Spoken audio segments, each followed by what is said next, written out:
everyone, I thought I'd just pop on and show you my finished flip through of my Roxy's Journal of Stitchery, the winter one. This is my book that I've always planned to use.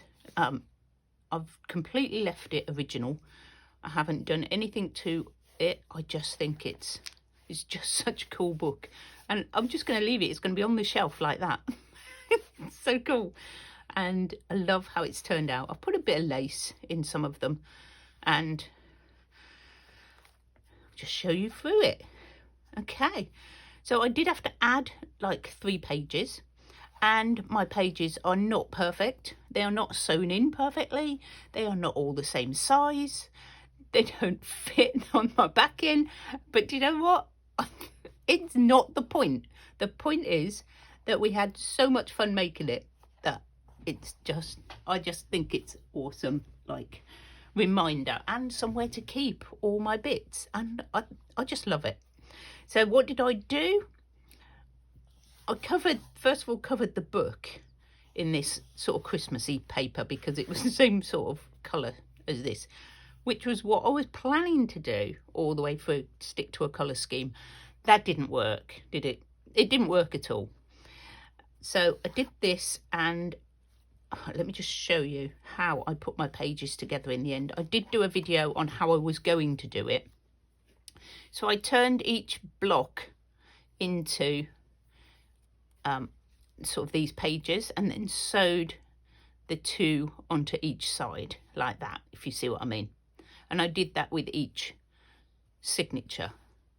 Then I sewed the 3 signatures onto some backing, a strong sort of upholstery fabric, and I just sewed it straight down the middle of each one, sort of in the middle, as you can see. Hand stitching, not straight, and attached it to this backing, all 3. Then I glued it into my book, covered up the little seam with a bit of lace, and that was how I put it in. And it worked out really well. It was quite easy. If it was all level, it'd probably been even easier, but you know, I didn't. So this is my title page, and this was my little gingerbread house, and then with my frosting, my little snowmen, and the footprints in the snow, the little birdie footprints, and my sewn there. It's my snow globe. You'd think I'd be able to say snow, wouldn't you?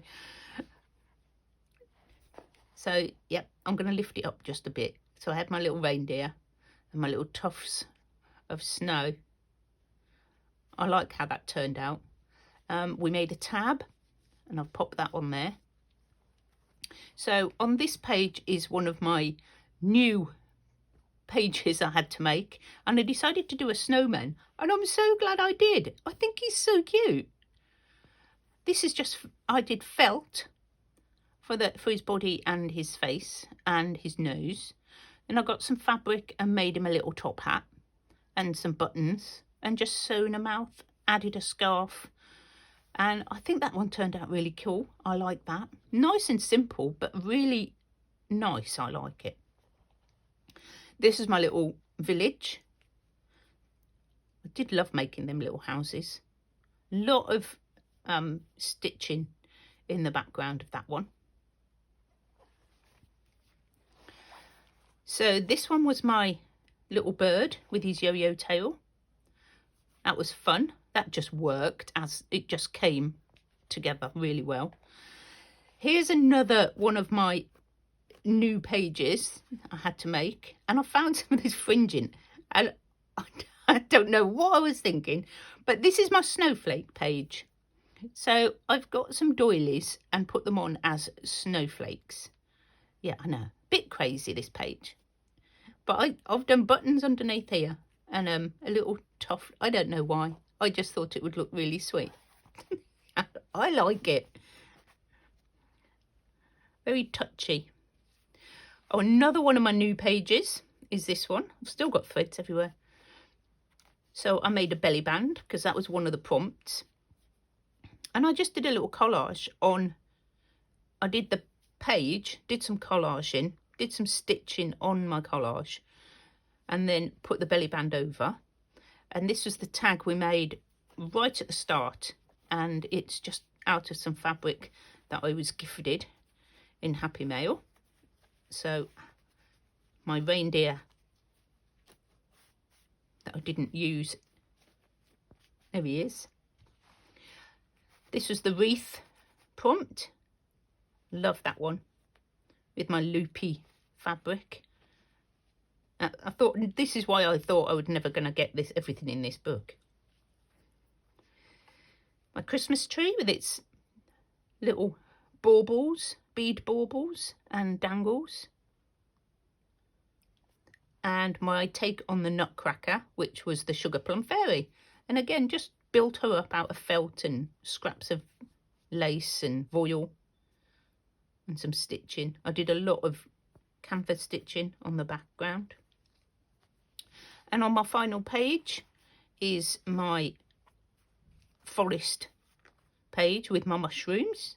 Mushrooms was also another prompt, so I did the forest and the mushrooms all in one sort of page.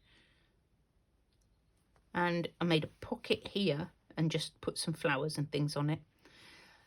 This is the envelope. Envelope was one of the prompts as well, fabric envelope. So I made this one all lined and everything. And also there was vintage printout or something was one prompt, and I just printed this out onto fabric and sewed it onto some backing, and I made it to fit into my little pocket, into my envelope. And then an ingenious little closure on there, and that goes in my pocket. Very, very bulky. And I love it because, you know, I love my journals to be bulky. And that's it. She's all done. So thank you so much for joining me on this journey, guys. I've absolutely loved doing some of this sewing and stitching. Thank you to Sarah and Rachel. And obviously their links will be below if you want to go back and join in and do any of this yourself. So I'll see you all soon. Bye for now.